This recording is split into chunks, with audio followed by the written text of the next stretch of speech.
Calls case People State of Michigan versus Julie Bombashell.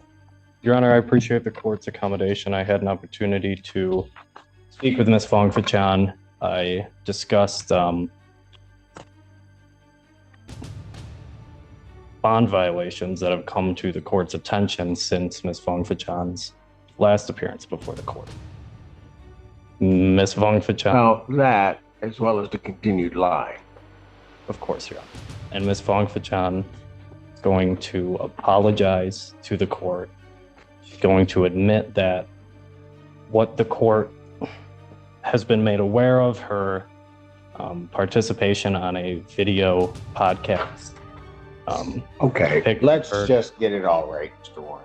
Here's the stupidity of this individual.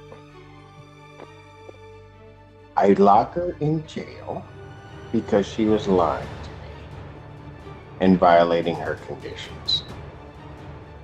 One of her first calls from the jail is to a podcast.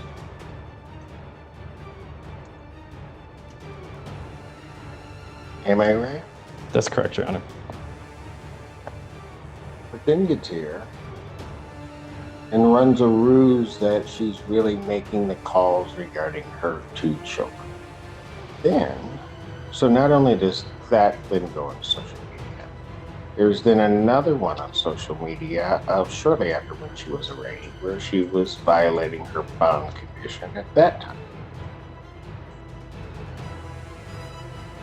I've yet to figure out why she doesn't have a medical marijuana card if that's what she wants to do. But she doesn't, and then just continues to use. Lied to community corrections, then lied to me.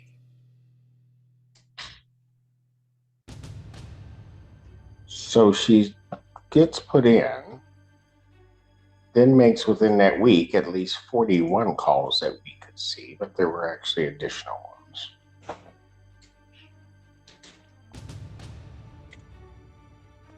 Then can't wait a day after being released. Violates my order again. And Your Honor, that is my understanding of where we are today in its entirety. And Ms. Fong-Fachan admits to all of those things. She did go into custody. She placed upwards of 120 to 130 phone calls, one of which was to a podcast. And I think that demonstrates to the court that her statements that she learned her lesson in custody, it may hinder that because Ms. Fong-Fachan was laughing, joking on a podcast. Oh yeah, she was. She thought it was all a game. Of course. And guess what? You can think it's a game. It's a game with me that you will never win. Understand. Ever. No, I don't think you do. No. Your Honor, that was the first week she was in custody. The following week, she lost phone privileges. She was released from custody, at which point she came before the court, apologized for what happened leading up to that. Lied to Mr. Feaster, so Mr. Feaster would lie to the court.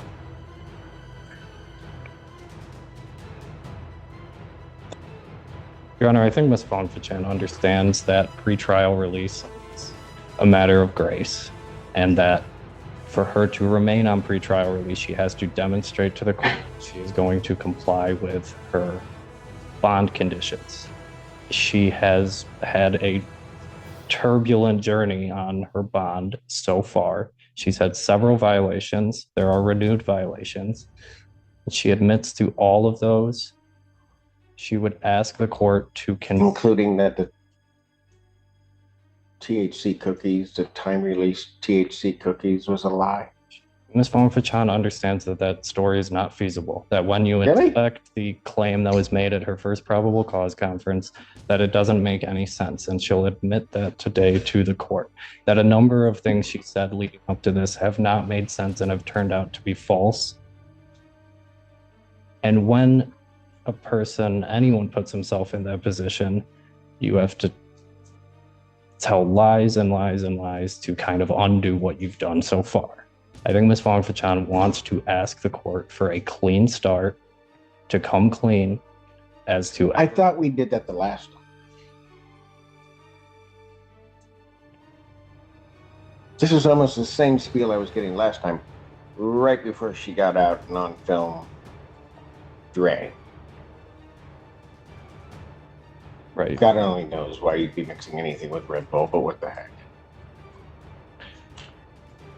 Understood, Your Honor. And she did drink. There's a video of her doing it. She doesn't Oh, yeah, deny it. there is.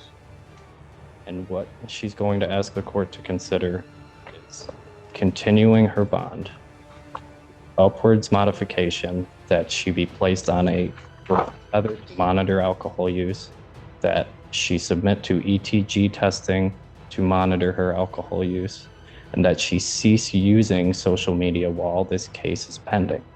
Ms. Fong-Fachan is serious about resolving this matter. She's serious about taking care of her two children.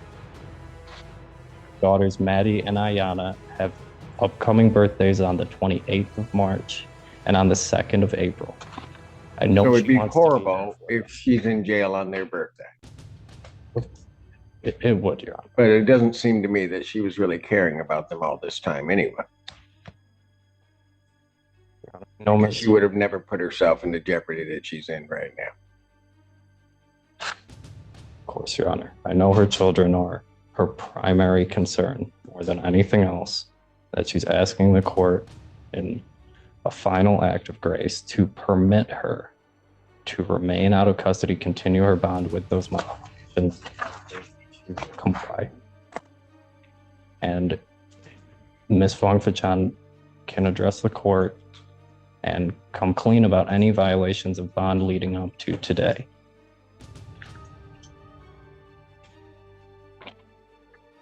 All right, what does she want to tell me? Mr. Allen. I just wanted to apologize for starting off with a bad start with you. I hope that start over. I did my time for bond violation for 2 weeks. I messed up the first week. The second week you revoked my phone privileges. I learned my lesson. I had some time to think about what I've done, and when I figured it out, I did have that cup of alcohol on the podcast. I truly thought that it was just no smoking weed, but I didn't know alcohol was a problem. But now I know. I do not have an alcohol problem. I was just drinking. How am I supposed to know that? You don't. You don't. That now you've learned your lesson. I know. Tell me how I should know that. I know that anything that I say, you probably won't believe because we started off badly. Oh, and you lied. Yes, Your Honor. Not just little lies, big lies. Every step you've done, you've been lying. So tell me why I should believe you now. I don't have a reason or any excuse to argue with that. I understand.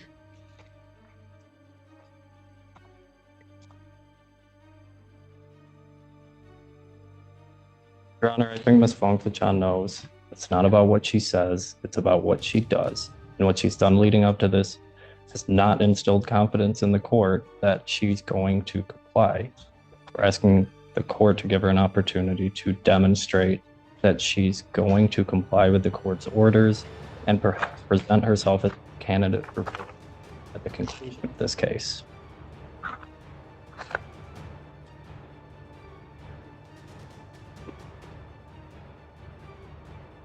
know you're upset at me. Oh, I'm not upset because I definitely get to go home today. So I'm not really upset. Go ahead. What did you want to say?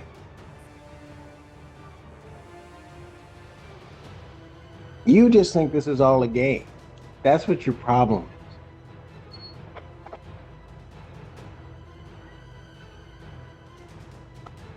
You do. You think this is all a game. I can say definitely I didn't take it seriously the first week.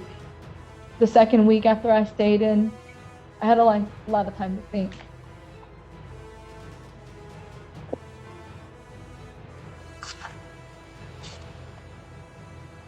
About what? About, my actions before, during, and now, after the fact, even having a drink. And I guess if you want to put me back in jail, I deserve it. Yeah, you do.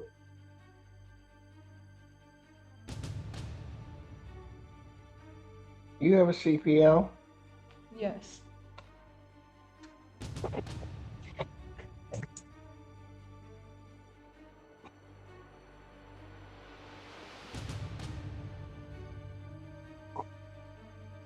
Lost it.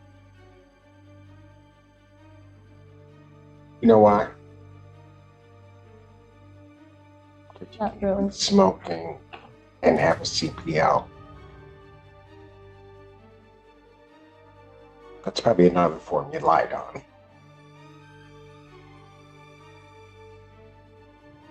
How bad do you want to make this get? Can you say that again? How bad do you want to make this get? Because if you want to take this thing and make it the worst experience you ever had in your life, I'll be more than happy to indulge.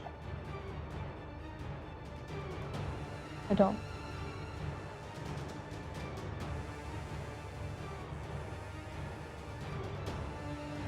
So whose rules are we going to play by? Yours, Your Honor.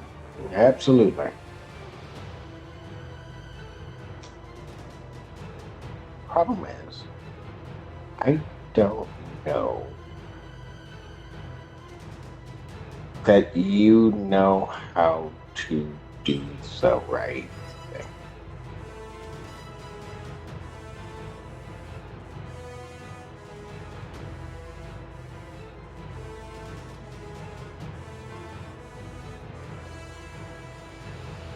I think somebody that lies as much as you do about everything, it seems, and just kind of does what you want to do.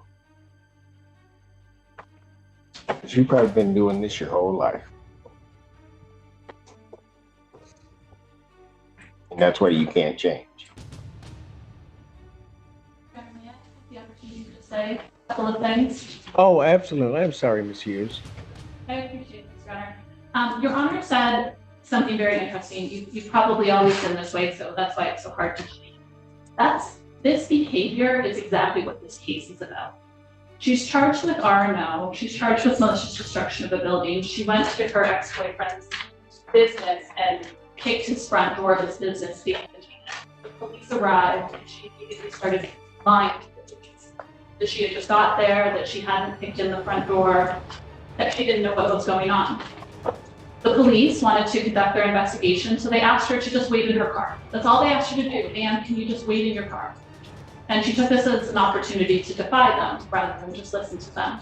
She told them, I'm not doing nothing. I don't need to go to my car. They asked her again, please go to your car. She decided to cut off Officer Cunningham, not allowing him to speak. She said, well, you can either wait in your car or you can wait in my car. She said, take me to jail, fuck it. Yes, go ahead, take me to jail. So I instructed her to put her hands behind her back, is what Officer Cunningham's report says.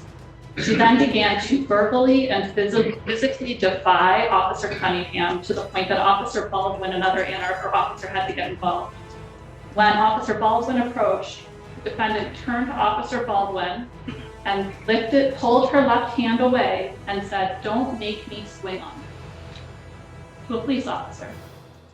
So yes, this is what she does. She lies and she wants to play by her own rules.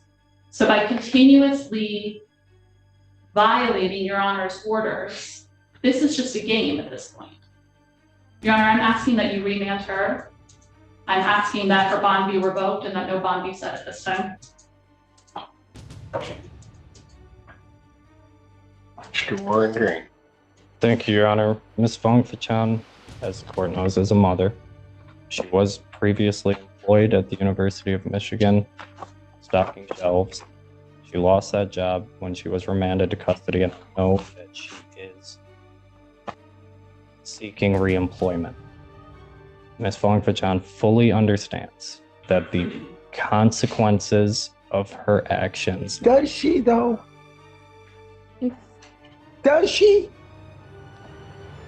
I mean, I don't know anything about what was necessarily alleged in the case other than the charges, right?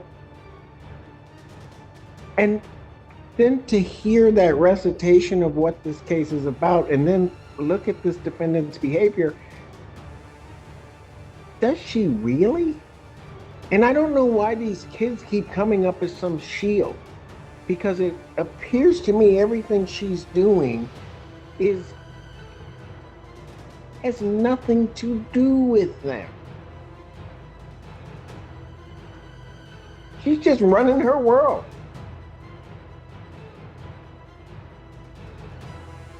Go ahead. I'm sorry I interrupted. Your Honor, Ms. Fong-Fachan has faithfully attended all of her court hearings.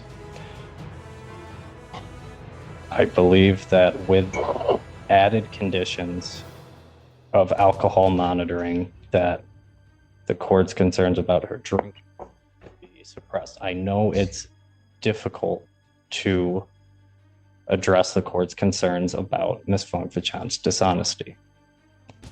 I believe she's come before you today and been honest about her past conduct and the conduct even after she was released from custody before court today. I'm asking the court to consider continuing her bond with those added conditions, as Fong-Fachan will test today and tells me she will test clean. Anything else? Nothing further, Your Honor. Dr. Young, anything else? Well, I can speak. I just wanted to say sorry. I've made some mistakes that day when that happened. I didn't necessarily just kick in the door. It was more to it inside. And it just escalated. I was upset. I didn't mean to harm or disrespect Officer Cunningham.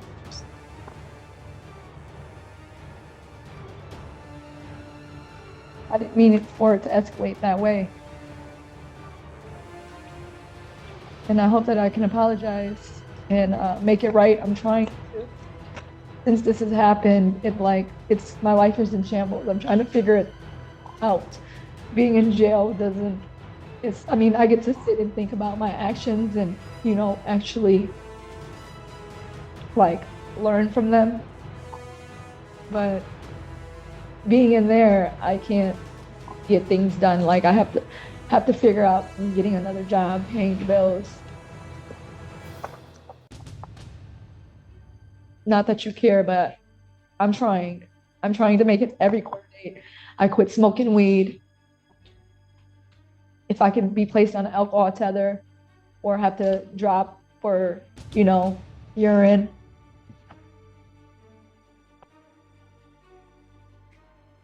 I asked, can you still give me another chance?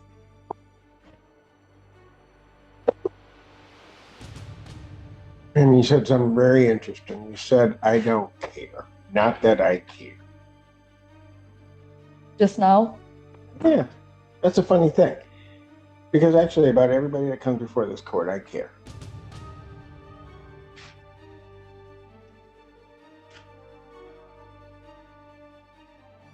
I do.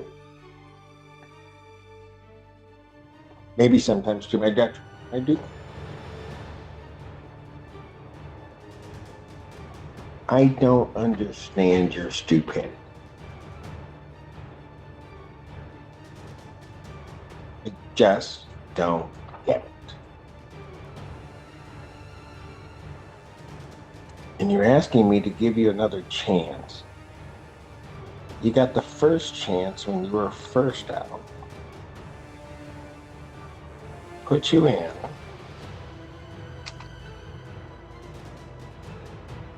to bring you back.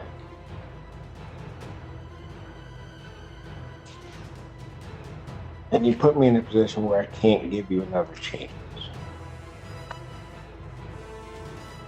So then you're in there another week.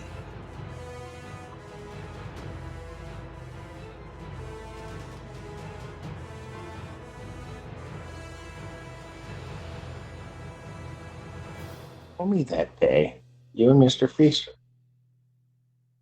you had learned everything and you were going to be able to conduct yourself by the court rules and everything else.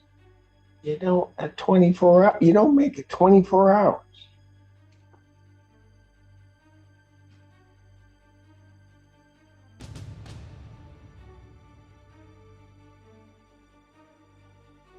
And you all think you just think that all of this is a joke.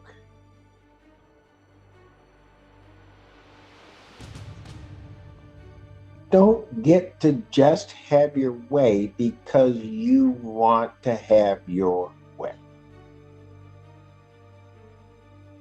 Always. There's a bigger bullet.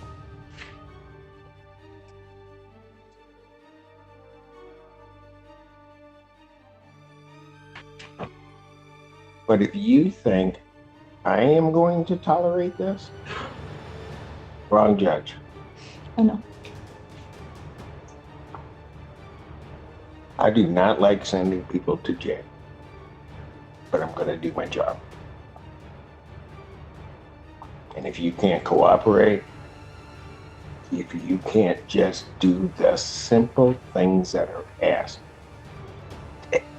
none of this stuff is hard. None of it. But if you've got to pretend to all these folks that this doesn't bother you and you're just too cool for any of this, and you're just going to make it, well, okay, so be it. You can sit up there and be everybody's hero.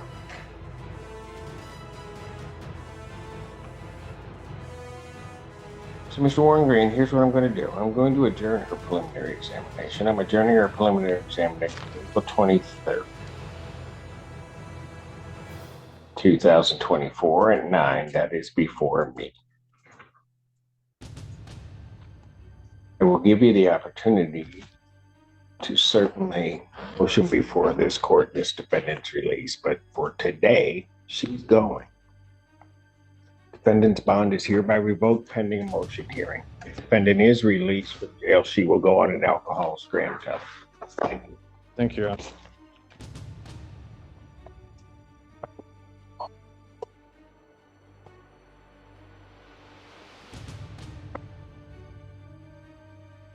They just took somebody back, so I can't bring that.